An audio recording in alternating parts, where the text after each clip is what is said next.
¿Y si te dijera que la historia que todos conocemos sobre un profeta y una ballena tiene un giro que casi nadie cuenta?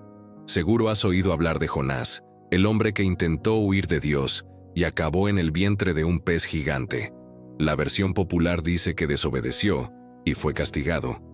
Pero, ¿y si la historia fuera mucho más profunda? Quédate conmigo, porque lo que voy a contarte podría cambiar la forma en que ves tus propias luchas. La mayoría piensa que Jonás huyó de Nínive por miedo a la gente de esa ciudad. Eran conocidos por ser crueles y violentos, así que suena lógico, ¿verdad? Pero la verdad es otra. Jonás no huyó por miedo a lo que los ninivitas le harían a él. Huyó por miedo a lo que Dios podría hacer por ellos, perdonarlos.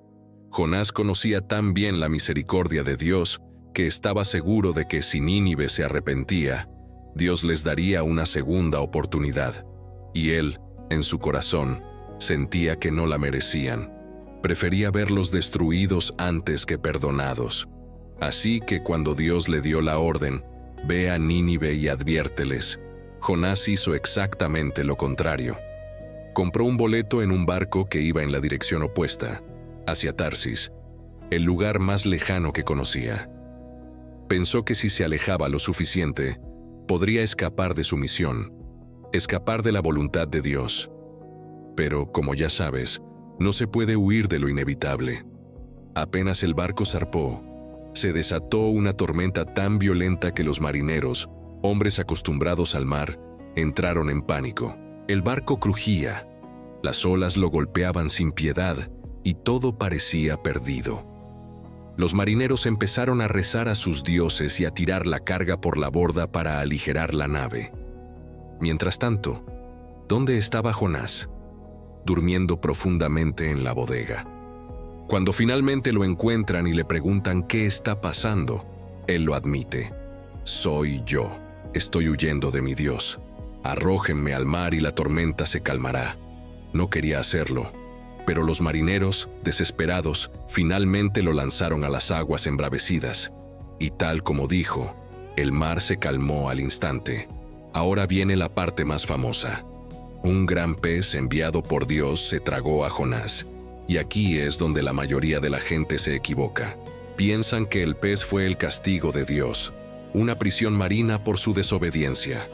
Pero piénsalo bien. Jonás estaba en medio de una tormenta brutal, a punto de ahogarse. El pez no fue un castigo, fue un rescate. En lugar de dejarlo morir en el fondo del océano, Dios le proveyó un refugio inesperado, aunque fuera oscuro, solitario y seguramente muy incómodo. Imagina estar 3 días y 3 noches en completa oscuridad, rodeado por el sonido del agua y el silencio de tu propia conciencia.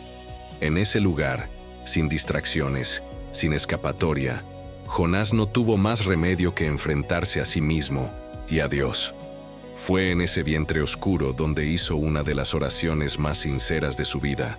Reconoció su error, no el de huir, sino el de su propio orgullo y su falta de compasión. Comprendió que la misericordia de Dios no era algo que él pudiera controlar o limitar. Cuando su corazón finalmente cambió, cuando estuvo listo para cumplir su propósito no por obligación, sino por comprensión, el pez lo vomitó en tierra firme. Y entonces sí, Jonás se dirigió a Nínive. Proclamó el mensaje de Dios y, para su sorpresa, toda la ciudad, desde el rey hasta el último habitante, se arrepintió. Nínive fue salvada. La historia de Jonás nos deja una lección poderosa.